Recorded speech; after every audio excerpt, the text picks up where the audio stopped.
Hello dear student, welcome. तो अभी हम लोग जो सम सॉल्व कर रहे हैं वो है इनकम फ्रॉम हाउस प्रॉपर्टी का, ठीक है। तो इसके पहले भी सम अपलोड कर दिया था, लाइव लेक्चर भी ले लिया था। तो अभी इधर क्या दिया है, कैप्टन जैक स्पैरो दे दिया मैंने। तो कैप्टन जैक स्पैरो का दो खोली है, एक खोली में वो खुद रहता है, एक खोली भाड़े पे दिया। खोली बोलो तो रूम होता है, हाउस प्रॉपर्टी, ओके। तो अभी इधर क्या दिया है, एक हाउस 1 है, एक हाउस 2 है। तो जो हाउस 1 होता है ना, उसको सेल्फ ऑक्यूपाइड प्रॉपर्टी बोलते हैं। उसमें वो खुद रह रहा है। LOP let out property, lollipop नहीं है, लेट आउट मतलब भाड़े पे दिया है। क्या दिया है, तो अपने को लेट आउट को सॉल्व करना है। किसको सॉल्व करना है, लेट आउट को। और इसमें बहुत बड़ा बड़ा सीन भी दिया है, तो एकदम अच्छे से प्रैक्टिस करके सॉल्व कर दो, ठीक है। तो सबसे पहले क्या करने का मालूम है क्या, देखो SOP कौन सा प्रॉपर्टी है, हाउस 1 क्या है, SOP। तो जो SOP है ना, उसका इंटरेस्ट निकालो। क्या निकालो, इंटरेस्ट ऑन हाउस होल्ड। वो डिडक्शन में आएगा, क्या आएगा, वो डिडक्शन में। और उसका लिमिट कितना है, 2 लाख। लिमिट कितना है, 2 लाख। उसने इंटरेस्ट ऑन हाउस लोन कितना भरा, 2,10,000। कितना भरा, तो 2,10,000 भरा। तो अपन कितना लिखेंगे, 2 लाख। कितना लिखेंगे, 2 लाख। क्या करके लिखेंगे, इनकम फ्रॉम हाउस प्रॉपर्टी में हाउस 2 लिखा मैंने, क्या हाउस 1 है, चल हाउस 1 लिख दिया। SOP क्या लिख दिया, SOP बोले तो सोप है क्या, नहीं, सेल्फ ऑक्यूपाइड प्रॉपर्टी। वो किस में आएगा, डिडक्शन अंडर सेक्शन 24। इधर 2,10,000 दिया था, कितना दिया था, पर अपन ने कितना लिखा, क्योंकि लिमिट कितना है, 2 लाख। तो ये जो लाइन है ना, पूरा ये पूरा सॉल्व हो गया तुम्हारा। अब तुम्हारी कहानी चालू होती है लेट आउट पे। क्या चालू होती है, तो लेट आउट पे सबसे पहले आपको फॉर्मेट याद करना है, फिर क्वेश्चन रीड करके मस्त में समझाता हूँ, ठीक है। तो लेट आउट जब भी सॉल्व करेंगे तो पहले लिखने का फेयर रेंट। क्या लिखने का, पहला कितना रेंट होता है, म्युनिसिपल वैल्यूएशन कितना वैल्यू होना चाहिए म्युनिसिपल के हिसाब से, एक्चुअल रेंट उसको कितना मिला। फिर तीनों में बड़ा उठाएंगे, क्या उठाएंगे, फिर म्युनिसिपल टैक्स पेड माइनस करेंगे। फिर तुमको 30% निकालना पड़ेगा, तो आगे आगे बढ़ना पड़ेगा। तो फिर इसमें एक चीज़ नया दिया है।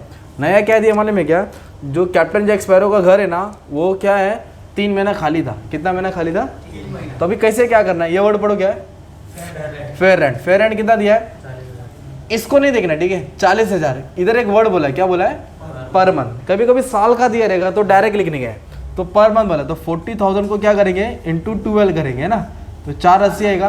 कितना आएगा, 4,80,000। तो अपन लेट आउट को सॉल्व करें, फेयर रेंट 4,80,000। इसमें स्टैंडर्ड रेंट नहीं दिया है। क्या नहीं दिया है, स्टैंडर्ड रेंट रहेगा ना, तो फिर बोलते ना खतरों के खिलाड़ी, सम बढ़ जाएगा और थोड़ा फॉर्मेट एक्सटेंड होगा। अभी नहीं दिया तो बता दो, नेक्स्ट वाले सम में तुमको मिल जाएगा, ओके।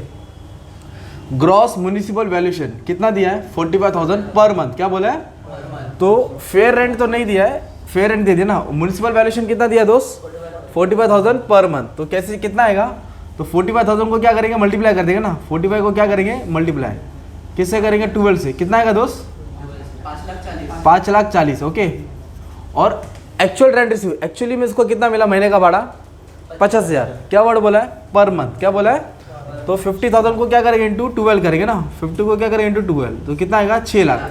कितना आएगा, 6 लाख। तो ये फेयर रेंट है, ये म्युनिसिपल वैल्यूएशन, ये एक्चुअल रेंट। तो तीनों आ गया। फिर तीनों में क्या उठाने का, बड़ा बाबू उठाने का, हायर वैल्यू। क्या लेने का, तो हायर वैल्यू कौन है तीनों में, 6 लाख। तो इधर अपन लिखेंगे 6 लाख। क्या लिखेंगे, 6 लाख। इधर तक समझा।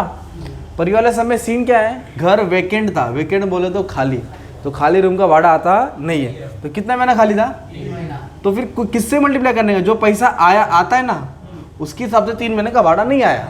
तो जब भाड़ा नहीं आ रहेगा ना, तो इससे माइनस करना पड़ेगा। जब भाड़ा नहीं आ रहेगा तो इससे क्या करना पड़ेगा, माइनस। तो 1 महीने का भाड़ा कितना है, 50,000। 1 महीने का भाड़ा, तो 3 महीने का कितना हो गया, 1.5 लाख। तो अपने को 1.5 लाख क्या करना पड़ेगा, कम करना पड़ेगा, राइट। तो इधर लिख दिया ब्रैकेट। क्या लिखा, loss due to vacancy. 1.5 lakh क्या हुआ, लॉस, क्योंकि खाली था घर। तो 6 में से 1.5 क्या करेंगे, कम करेंगे, तो 4.5 लाख आएगा। कितना आएगा, 4.5 लाख।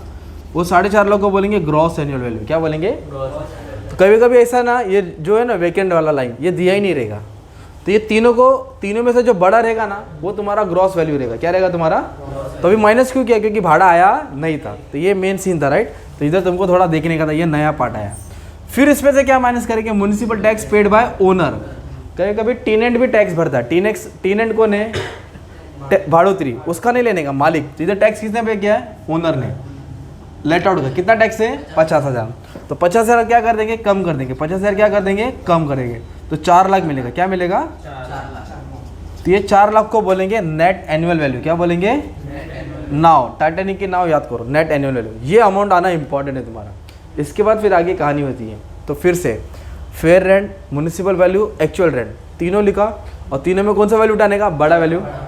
फिर ये वाले सब में क्या था, भाड़ा नहीं है ना, तो उसको वैकेंसी से लॉस हुआ 3 महीने का 1.5 लाख। तो इसको बोलेंगे ग्रॉस वैल्यू। क्या बोलेंगे, फिर उसमें से municipal tax paid by owner minus किया तो अपने को मिला नेट वैल्यू, क्या मिला, नेट एनुअल वैल्यू। तो जैसे इधर डिडक्शन आया था ना लेट आउट में, क्या डिडक्शन था, हाउस लोन कितना था, 2,10,000 था, कितना लिया, 2 लाख अंडर सेक्शन 24। तो इधर भी लिखेंगे deduction under section 24, deduction under section, ये क्या पढ़ो, 2 डिडक्शन है, standard deduction, interest on loan. तो इंटरेस्ट ऑन लोन दिया ना, इसका कितना दिया है, 40,000। तो 40,000 क्या आएगा, हाउस लेट आउट में डिडक्शन में आ जाएगा। डिडक्शन बोले तो कम करना पड़ेगा, ओके, नहीं दे रहेगा कभी कभी तो डैश मार देने का, क्या मार देने का। और फिर कंपलसरी डिडक्शन कितना परसेंट, 30%। जैसे सैलरी का सम सॉल्व करेंगे तो 50,000 डिडक्शन आता है, कितना आता है, तो इधर 50 नहीं आता, 30% आता है, कितना परसेंट, तो 30% किसका लेकर आएगा, 4 लाख का, किसका, 4 लाख का 30%, 1,20,000, कितना आएगा, 1,20,000। तो जो नेट एनुअल वैल्यू है ना उसमें से दोनों माइनस करेंगे, एक स्टैंडर्ड डिडक्शन भी माइनस करेंगे और एक interest on loan on let out property. तो 4 लाख में से 1,60,000 क्या कर देंगे, माइनस, कितना आया, 240 है ना, 2,40,000। तो ये 2,40,000 क्या हुआ, लेट आउट का प्रॉपर्टी का इनकम है, कितना है, टैक्सेबल इनकम है 2,40,000। और इधर ये क्या है, एसओपी, कितना डिडक्शन बेटा, इधर 2 लाख, डिडक्शन बोले तो क्या होता है, माइनस बोले तो क्या डालेंगे, ब्रैकेट। तो ये पॉजिटिव, ये नेगेटिव, ये क्या है, तो 240 में से 2 लाख क्या कर दो, माइनस कर दो। तो मेन कितना आया, 40,000। ये 40,000 क्या है भाई तुम्हारा, इनकम फ्रॉम हाउस प्रॉपर्टी। तो हाउस प्रॉपर्टी तक कितना है, और इधर देखो मेंटेनेंस चार्जेस दिया है, तो ये सब नहीं लेने का रहता है, मेंटेनेंस चार्जेस, पतरा लगाया, मोरी बनाया, सब नहीं लेने, वो सब इसके अंदर आ जाता है। किस में आता है वो, क्योंकि लोग ये सब दिखाएंगे तो फिर बहुत अपना टैक्स छुपाएगा। तो गवर्नमेंट बोलता है तू कितना भी मना तो 30% डिडक्शन मिलेगा, कितना मिलेगा, तो ये हो गया इनकम फ्रॉम हाउस प्रॉपर्टी, ठीक है। फिर आगे क्या बोला है, ये पैसा पूरा उसको दरवाजे से आ रहा है ना, ये पैसा कुछ खिड़की से भी आ रहा है, तो अदर सोर्स क्या है, तो इधर क्या बोला है, इसको डिविडेंड मतलब शेयर्स पे पैसा आता है ना, डिविडेंड, इंटरेस्ट आता है, दोस्त ने गिफ्ट दिया, गवर्नमेंट ने अवार्ड दिया, तो ये सब पैसा आता है, क्या होता है पैसा, तो ये आता है ना, तो यहाँ वहाँ से आता है, उसको बोलते हैं अदर सोर्स, क्या बोलेंगे। तो पहला पैसा, एक काम कर देखो, 4 अदर सोर्स है, कितना है, एक ये क्या है, पेड बोला है, क्या बोला है, पेड बोला तो डिडक्शन में आएगा, paid, invested, deposited, contributed, spend, वो डिडक्शन में आएगा। ये तो रिसीव है ना, रिसीव बोला तो आया, आवत है, आ गया है ना, आ भी गए हो, तो इधर लिखने का, किधर लिखने का, अदर सोर्स में। तो पहला पैसा कहाँ से है, डिविडेंड फ्रॉम बैंक। तो डिविडेंड फ्रॉम बैंक, देखो इधर मैंने क्या लिखा, टी, क्या लिखा, मतलब टैक्सेबल है, क्या है, कितना है डिविडेंड फ्रॉम बैंक, 60,000, कितना है। अगर गिफ्ट रहता तो एग्जाम्प्ट होता। Interest on fix deposit, FD डाला ना, इंटरेस्ट आया, टैक्सेबल, क्या है, तो 1 लाख पे भी टैक्स लगेगा।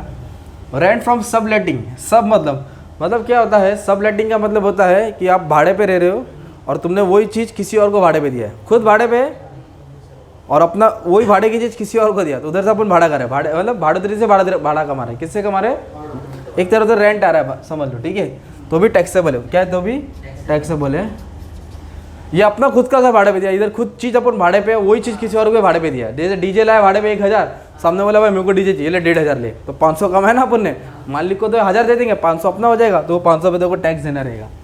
इंटरेस्ट ऑन एनएससी, नया वर्ड है, नेशनल सेविंग सर्टिफिकेट, क्या है, तो ये इंटरेस्ट है, टैक्सेबल है। सिर्फ इंटरेस्ट पीपीएफ का माफ है, इंटरेस्ट किसका माफ है, पीपी बोलो तो पिया मेरा घर आया नहीं है, पब्लिक प्रोविडेंट फंड क्या है, वो एग्जाम्प्ट रहेगा।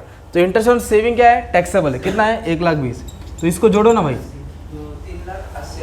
ये हो गया 260, 380, तो ये 3,80,000 क्या हो गया माने में अपना भाई, 3,80,000 हो गया अदर सोर्स, क्या हो गया, तो ये हाउस प्रॉपर्टी ए। तो हाउस प्रॉपर्टी से कितना हुआ और अदर सोर्स से कितना है, 380। अभी दोनों को ऐड करेंगे, दोनों को क्या करेंगे, ये 4,20,000 क्या हो गया आपका मालूम है क्या, 4,20,000 हो गया टोटल इनकम, 4,20,000 क्या हो गया।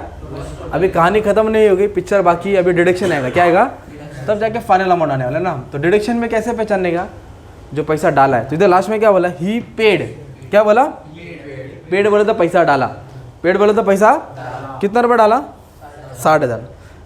काय का पैसा डाला उसने भाई, जो हुआ खेलेगा नहीं, इंटरेस्ट का है, किसके लिए इंटरेस्ट लिया, एजुकेशन। तो गवर्नमेंट एजुकेशन के लिए माफ़ करता है, तो जो भी एजुकेशन का पैसा रहेगा ना पूरा इंटरेस्ट माफ़ है, एजुकेशन का लोन का इंटरेस्ट क्या है, माफ़। तो इधर एजुकेशन में एक वर्ड है देखो, ई, क्या वर्ड है, तो उसका क्या आएगा, अंडर सेक्शन ई, क्या आएगा, तो इधर लिखेंगे इंटरेस्ट ऑन एजुकेशन लोन, कितना है इंटरेस्ट, 60,000, पूरा डिडक्शन में आएगा, कि कितना क्या आएगा, पूरा डिडक्शन। तो इंटरेस्ट ऑन लोन कौन सा सेक्शन, 80E। और इसमें एक और डिडक्शन है, जो इंटरेस्ट ऑन सेविंग है ना, वो टैक्सेबल भी है और डिडक्टेबल भी है, टैक्स भी लगेगा और डिडक्शन में भी आएगा। टैक्सेबल और डिडक्टेबल। तो नेशनल सेविंग सर्टिफिकेट वो 80C में आएगा। क्या आएगा?